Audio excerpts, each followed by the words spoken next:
Olá pessoal, É, vamos ver a parte de esfera, tá? Eu ia fazer essa aula hoje no colégio, mas ia ser uma live, tá? Mas não foi possível, tá? Fazer a live aí no colégio. Então vou fazer esse vídeo para estar postando aqui no PR2, né? Para a gente continuar as nossas aulas. E esse vai ser o último sólido que a gente vai ver, tá? A gente viu prisma, viu pirâmide, né? Viu cilindro, viu cone, e a gente vai ver agora esfera, ok? Então a esfera, né? O conceito, né, de esfera, quem não conhece uma bola, né? Eu acho que todo mundo conhece uma bola. Cuidado para não diferenciar esfera de círculo, né? De circunferência. Esfera é uma figura espacial, né? É um sólido, né? Ela está presente desde muito cedo em nossa vida, né? Das bolhas de sabão, as formas da natureza, passando realmente por dezenas de jogos que podem ser praticados com ela, né? Então você vê aí o formato, né, da esfera em várias situações, né?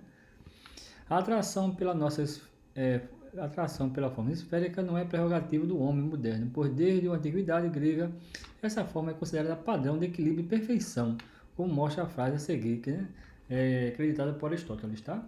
Então o céu deve ser necessariamente esférico, pois a esfera, sendo gerada pela rotação do círculo, é de todos os corpos o mais perfeito. Tá?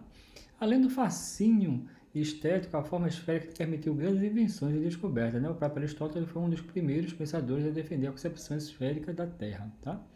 Seus argumentos fundamentavam no fato de uma sombra da Terra sobre a Lua ser circular, ok? Em um eclipse lunar. Né? Então aqui você vê que ele se baseou, né? E a Terra seria de forma esférica por essa sombra, né? Tá? Então foi um dos primeiros pensadores, né? A ter essa forma esférica da Terra, ok? Então a definição vem agora, né? Considera um ponto O, né? Que é esse ponto aqui, né? E uma distância não nula R chama-se esfera de centro O e raio R, o conjunto de todos os pontos do espaço cuja distância do ponto O são menores ou iguais a R. Então, esse conjunto do espaço de todos os pontos cuja distância é menor ou igual a R forma a esfera, tá? Considerando a definição acima, temos o que? O conjunto, né, dos pontos do espaço cujas distâncias ao ponto O são menores que R é chamado interior, né? Então, se a distância for menor que R, a gente está na parte interior da esfera, né? O conjunto dos pontos do espaço cuja distância do ponto O são iguais a R é chamado de superfície esférica, né? Então, é a parte, né, esférica, né? Aquela parte que, vamos dizer, a casca, né, da esfera, né? A superfície esférica, né? O conjunto de todos os pontos cujas distâncias do ponto O são maiores que R, então essa seria a parte exterior à esfera, né? Por essas definições, conclui que a esfera é maciça, enquanto a superfície esférica é apenas a casca da esfera, pois os modelos adequados para representar esses objetos são respectivamente aqui, né? Você tem aqui uma bolinha de gude maciça, né? Seria a esfera, e uma bolinha de ping-pong, né? Que você vê que ela não tem nada por dentro, né? Ela seria só a superfície, né? Ela é oca por dentro, ok? Então, aí temos as posições relativas entre uma reta e uma esfera, né? Uma reta secante a esfera, quando uma reta corta a esfera em dois pontos, a gente diz que essa esfera é secante, tá? Uma reta essa é secante a esfera, se somente se ambas têm em comum infinitos pontos, né? Esses, esses pontos comuns são chamados de segmento de reta, chamado de corda esférica. Então, esse segmento, né, que vai aqui de A até B, né? Esses infinitos pontos aqui, ó, tá? Isso aqui é uma corda, né?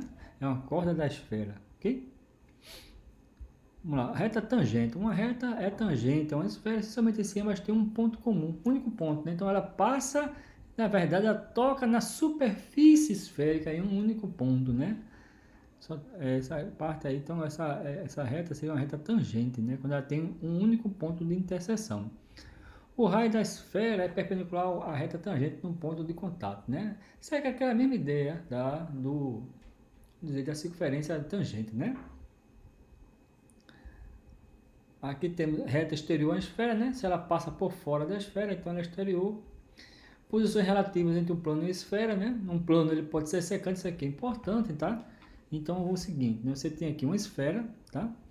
Tem uma esfera, e nessa esfera aqui, você tem um plano que corta a esfera. Observe que essa superfície aqui, né? É a do plano, é a interseção do plano com a esfera, né? A secção C, aqui que chama aqui de secção C.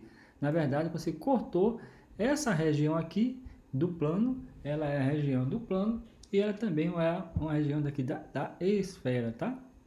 Um plano e a secante uma esfera, somente se ambos têm em comum infinitos pontos, e esses infinitos pontos formam um círculo C chamado de secção plana, tá?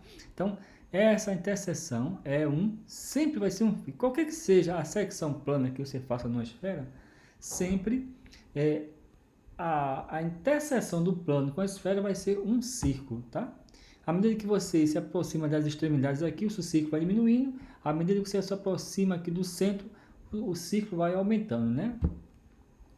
Se R é a medida do raio da esfera e R é a medida do raio de uma secção plana e D a distância maior que zero, né?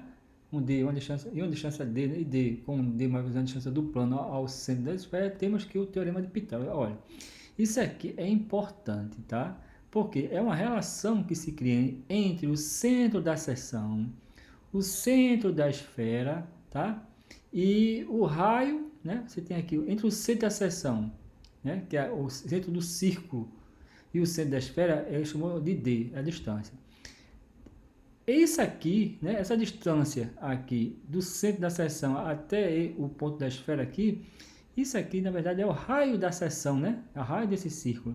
E do centro da esfera até esse ponto, né? Que é o ponto da superfície esférica, que é o mesmo ponto, é o raio da esfera. Então, você vai ter sempre essa relação aqui, daí a gente pode usar ela, tá? Que seria o raio da esfera, tá? Raio da esfera, distância entre os centros e raio da seção, tá? Sempre relação pitagórica. Distância, né, entre os centros, raio da seção e raio da esfera, ok? Aí, pronto, a seção plana que passa pelo centro de uma esfera tem o mesmo centro e o mesmo raio dessa esfera, é chamada de círculo máximo, né, da esfera. A circunferência que limita esse círculo é chamada de circunferência máxima da esfera, tá? Então, veja bem, o que ele quis dizer aqui é o seguinte: a seção plana que passa pelo centro de uma esfera tem o mesmo centro e o mesmo raio. Então, se a minha seção aqui, né, passa pelo centro, a distância, né, esse centro vai coincidir com esse, então a distância é zero, né, e os raios são iguais, tá? Então, nesse caso aí, essa circunferência é chamada circunferência máxima, ou seja, é a seção máxima que pode ter é quando o plano passa justamente pelo centro da esfera, tá? O círculo máximo da esfera separa em dois sólidos chamados hemisférios, né? Ou semisferas. O círculo máximo é chamado de base do hemisfério, né?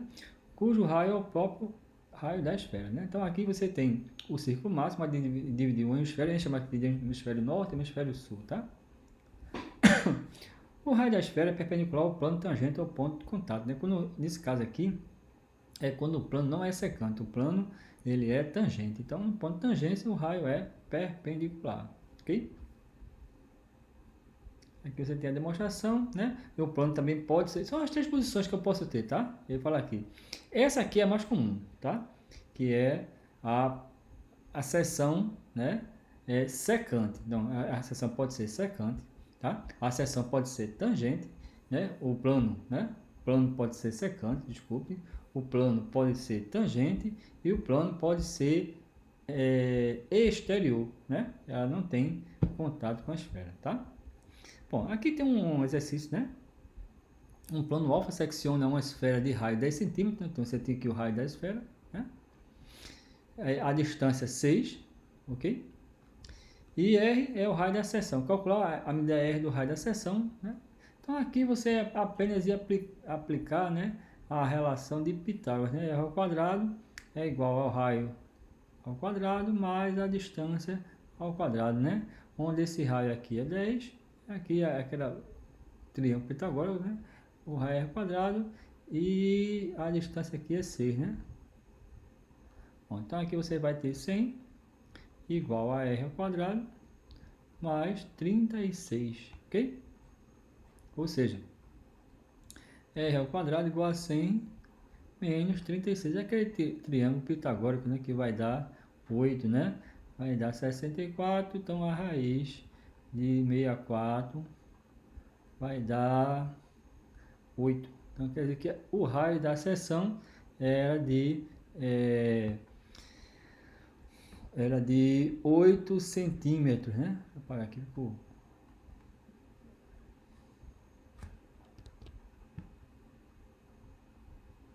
Tá? 8 centímetros seria esse raio aqui da minha seção, tá? Bom, vamos para o volume, né? Então, ó, queria só lembrar, né? Vamos voltar aqui e sempre lembrar dessa relação aqui, tá? Quando o plano for um plano secante a uma esfera, tá? Essa é a primeira fórmula que a gente tinha, né? Uma relação, né? Que é essa relação aqui de Pitágoras, ok? Bom, eu vou dar uma paradinha aqui no vídeo, né?